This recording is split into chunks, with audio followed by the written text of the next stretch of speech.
एक औरत सब कुछ सहन कर सकती है, पर अपने जीते जी अपने पति का विवाह किसी दूसरी औरत के साथ ये वो कदापि नहीं देख सकती। ये उसके लिए कभी न खत्म होने वाले अंगारों के रास्ते पर चलने जैसा है। राजकुमार के विवाह की खबर जब चंदा तक पहुंची तो वो आग बबूला हो गई। उसके ऊपर तो जैसे दुखों का आसमान टूट पड़ा हो। चंदा ने निश्चय किया, चाहे कुछ भी हो जाए, पर वो अपने पति की दूसरी शादी कतई नहीं होने देगी। अगले दिन राजा ने चंदा को राज दरबार बुलाया और राजकुमार के विवाह से संबंधित सारा कार्य उसे सौंपते हुए कहने लगे, चंदा, जो भी काम तुम्हारी देख रेख में होता है वो एकदम सही तरीके से होता है। तो राजकुमार अभिमन्यु की शादी में जो भी छोटे मोटे काम होंगे, जैसे खाने पीने की व्यवस्था, साजो सजावट की व्यवस्था और कपड़े वगैरह, उन सब की जिम्मेदारी तुम्हारी है। राजा की बात सुन चंदा अंदर ही अंदर जल भुन गई। उसे लगा जैसे राजा उसको उसी की अर्थी जलाने की जिम्मेदारी दे रहे हो। चंदा बेचारी चुपचाप हाँ में गर्दन हिलाकर दरबार से चली जाती है। राजकुमार अभिमन्यु की शादी का मुहूर्त कुछ ही दिन बाद का निकला था। सब कुछ इतनी जल्दी करने की वजह थी राजा धर्मपाल का डर। उसे डर था कि शादी से नाखुश राजकुमार कोई बखेड़ा खड़ा न कर दे, इसलिए वो जल्द से जल्द उसका विवाह संपन्न करवाना चाहता था। दिन बीतते जा रहे थे। हर बीतते दिन को राजकुमारी तारा रो रो कर काट रही थी। उसे कुछ भी समझ नहीं आ रहा था कि वो ऐसा क्या करे जिससे राजकुमार अभिमन्यु की शादी टल जाए। दूसरी तरफ महल में शादी की तैयारियां जोरों पर थीं। अब शादी में सिर्फ 2 दिन ही शेष रह गए थे।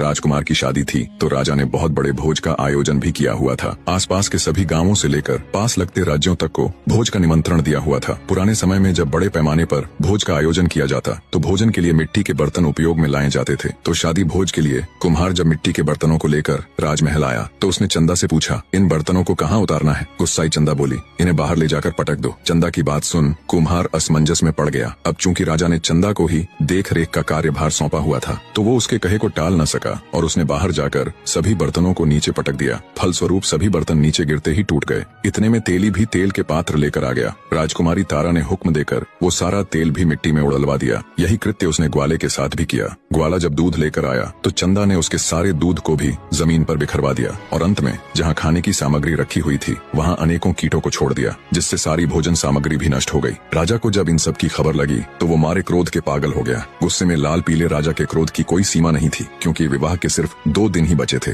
अब इतनी जल्दी इतने सारे मिट्टी के बर्तन कैसे तैयार होंगे और तेल, दूध और अन्य भोजन सामग्री भी फिर से इकट्ठी करने में बड़ी मुश्किलें आएंगी। गुस्साए राजा ने तुरंत सिपाहियों को चंदा को पकड़कर लाने का आदेश दिया।